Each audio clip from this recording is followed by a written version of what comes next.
Hi and welcome to the Resources Roadhouse. I'm Wally Graham. I'm at the RIU Resources Roundup in Sydney, catching up with James Croser of Delta Lithium. James, great to see you. It is, Wally. Thanks. Good to see you, mate. All right, so Delta Lithium, funnily enough, we're going to talk about gold. Your Mount Ida gold project, where there's been quite a bit of action happening of late. Bring us up to speed on that. We recently bought out the gold update at Mount Ida.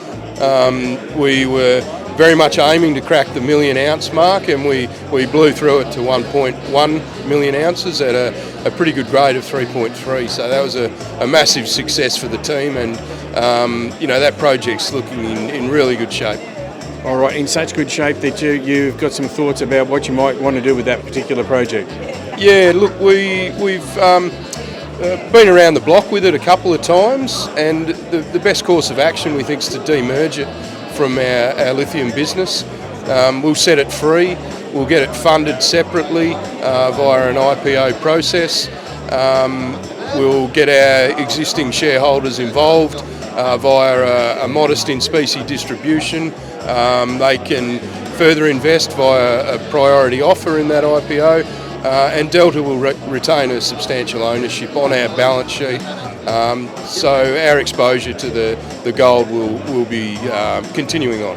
All right. So the idea of doing that is that really sort of giving the project its just desserts, so to speak, because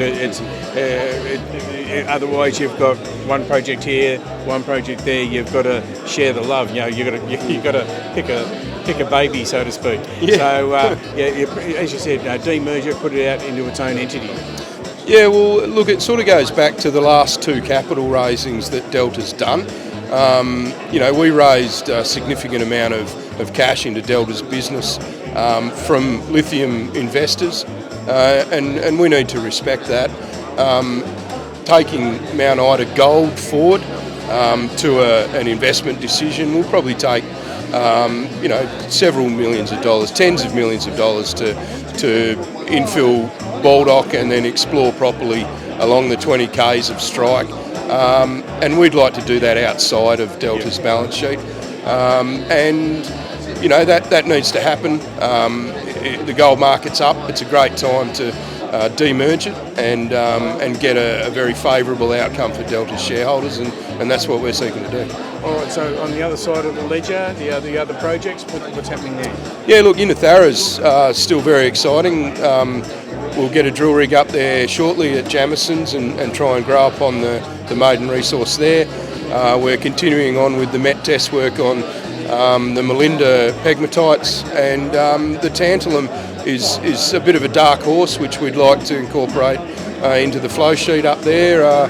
Tantalum's quite valuable, and we have lots and lots of it at Innathara, so it'd be reticent of us to not include it. Yep. And we're really excited about the lithium. We think the market's going to improve in time, and we just need to be patient and be ready to come out of the blocks when it happens. Yeah, I think patience is the big word with the lithium at the moment. Yeah, absolutely. Everybody's got the gold glint in their eyes, but it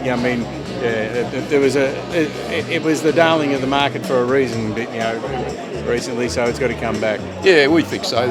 The thematic's still well in place, and EVs are selling at a pretty heavy clip in the Chinese market, and battery storage is really the best way to take advantage of renewables. Yeah. So you don't have a windmill without a water tank, right? And batteries are the water tank of the future. Yeah. All right, mate. It's great to catch up, and good news about the Mount Ida, and good luck with that, and hope it all goes well. It will, Wally. Stay tuned, mate. Thank you. Thank you.